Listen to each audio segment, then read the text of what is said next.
큐티 방송 기도하고 시작하겠습니다. 주님, 오늘도 우리의 몸과 마음이 주님을 향하게 하셔서 주님과의 교제 시간인 큐티를 할 수 있도록 인도해 주셔서 감사드립니다. 우리를 향해 주신 말씀을 우리가 좋은 마음밭으로 받게 하여 주셔서 그 말씀이 싹이 나고 잘 자라서 우리 삶에서 열매 맺게 하여 주시옵소서. 감사드리며 예수님의 이름으로 기도드립니다. 아멘.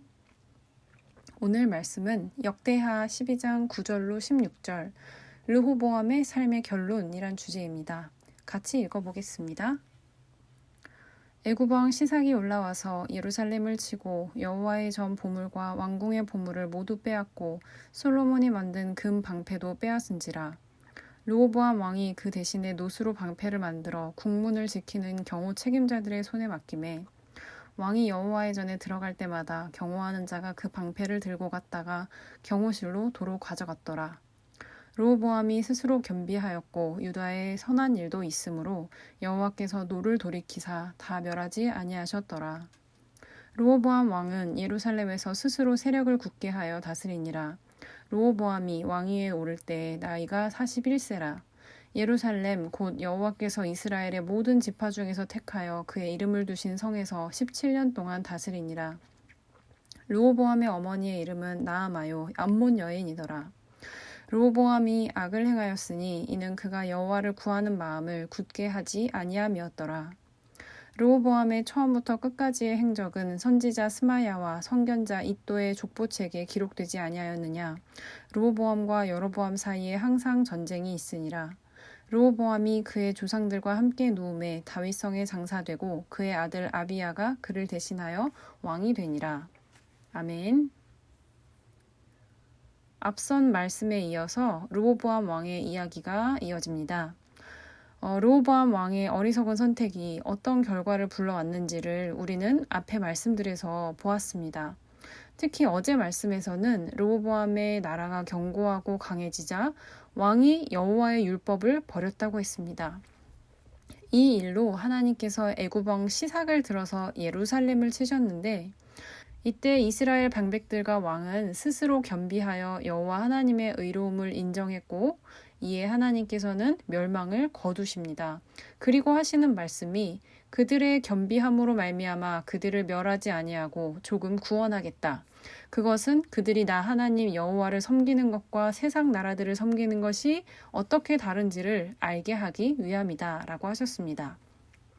그리고 오늘 말씀이 시작되죠. 하나님의 그러하신 작정, 하나님께서 시삭이 예루살렘을 침공하게 하되 조금은 구원해 주시기로 하셨기 때문에 애굽 왕 시삭은 예루살렘을 치고 여호와의 전 보물과 왕궁의 보물, 솔로몬이 만든 금 방패도 다 약탈해 갔습니다. 르호보암은 경호 책임자들에게 놋 방패를 만들어 주었다고 하죠. 솔로몬이 만든 이 금 방패는 이스라엘 왕국이 위상을 떨쳤던 그 시기의 대표적인 자랑거리였습니다. 그러한 솔로몬의 재물이 어디서 온 건지 여러분 기억하시나요? 바로 하나님 앞에 지혜를 구했을 때 솔로몬을 기뻐하신 하나님께서 지혜뿐만 아니라 추가적으로 주신 것이 바로 재물이라는 선물이었습니다.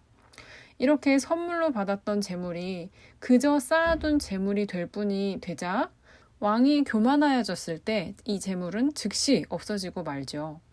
큐티인의 설명에서는 이것이 자기를 위하여 쌓인 은금이 되었고 교만하여 스스로 높아질 때 주님이 일순간에 모든 것을 다 가져가셨다라고 했습니다. 혹시 여러분께서도 주님의 징계를 받아 한순간에 모든 것을 잃어버린 경험이 있으신지요? 그때 여러분께서는 그것이 하나님의 징계임을 알고 주님이 기뻐하시는 방향으로 대처를 하셨었나요? 아니면 모든 게 지나가고 나서야 그것이 하나님의 징계인 줄 깨달으셨었나요?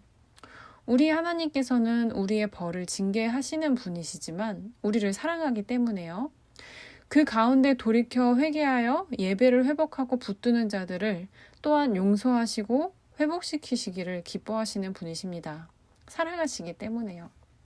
하나님께서는 한 사람이라도 더 회개해서 주님 앞에 돌아와 주님의 자녀들이 주님을 다시 사랑하게 되기를 기다리고 계시거든요. 그러므로 오늘 이 말씀과 같은 이런 경험이 있으신 분들은 그 은혜를 기억하며 감사로 하나님 앞에 나아가실 수 있고요. 또한 고난 가운데 있으신 분들이 계시거나 혹은 오늘에서야 과거의 그 일이 하나님의 징계였음을 깨달으신 성도님들이 계시다면 오늘 우리를 돌아보아서 주님 앞에 자복할 것이 무엇인지 우리 자신을 살펴보면 좋겠고, 하나님께 나아와 회개하며 돌이켜 주님을 예배하고 사랑하는 마음을 회복하는 오늘의 묵상이 되시기를 바랍니다. 13절에서요. 르호보암 왕은 하나님 앞에 스스로 겸비한 결과 애굽 왕 시삭이 지나간 이후에 다시 힘과 권력을 회복하여 17년간 다스렸다고 합니다. 그리고 오늘 말씀에서 성경 저자는 르호보암의 어머니가 누구인지를 밝히고 있습니다. 르호보암의 어머니의 이름은 나아마요 암몬 여인이더라 했습니다.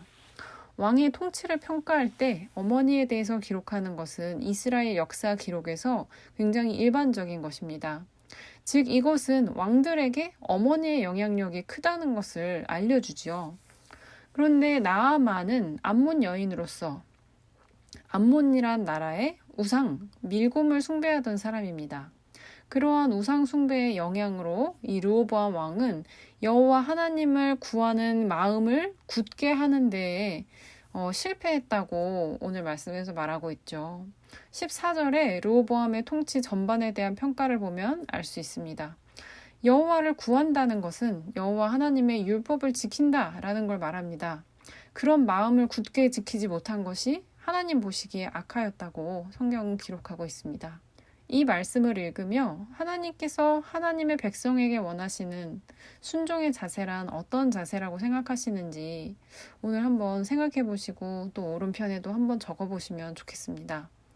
하나님께서 우상 숭배를 무엇이라고 어떻게 여기시는지, 또 우상을 섬기는 사람을 우리의 주위에 둔다는 것은 우리의 신앙에 어떤 영향을 끼치며 우리는 그 상황을 어떻게 대처해야 하는지를 생각해 보실 수 있습니다. 또 오늘 하나님께서 여러분께 원하시는 순종의 자세란 얼마나 구별된 것인지를 또한 묵상해 보실 수 있습니다. 그리고 오늘 하루 삶의 면면에서 신앙의 도전이 올 때 세상이 아닌 하나님께 순종하는 그 선택을 해보시기로 결단하는 시간 되시기를 또한 바랍니다. 말씀의 마지막 부분 15절, 16절로 르호보암의 이야기는 마무리가 됩니다. 특별히 오늘 말씀은 짧기 때문에 9절에서 14절까지의 이 두 단락으로 되어 있는 말씀으로 정말 깊이 있게 말씀을 되새겨 보실 수 있을 거라고 생각합니다.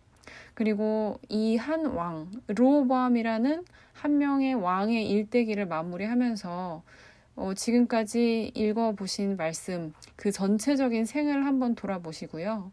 주님께서 이 한 사람의 인생을 통해서, 한 왕의 인생을 통해서 여러분께 주시는 마음은 무엇인지도 한번 묵상해 보시면 좋겠습니다. 또 큐티인의 설명 부분을 보시면요.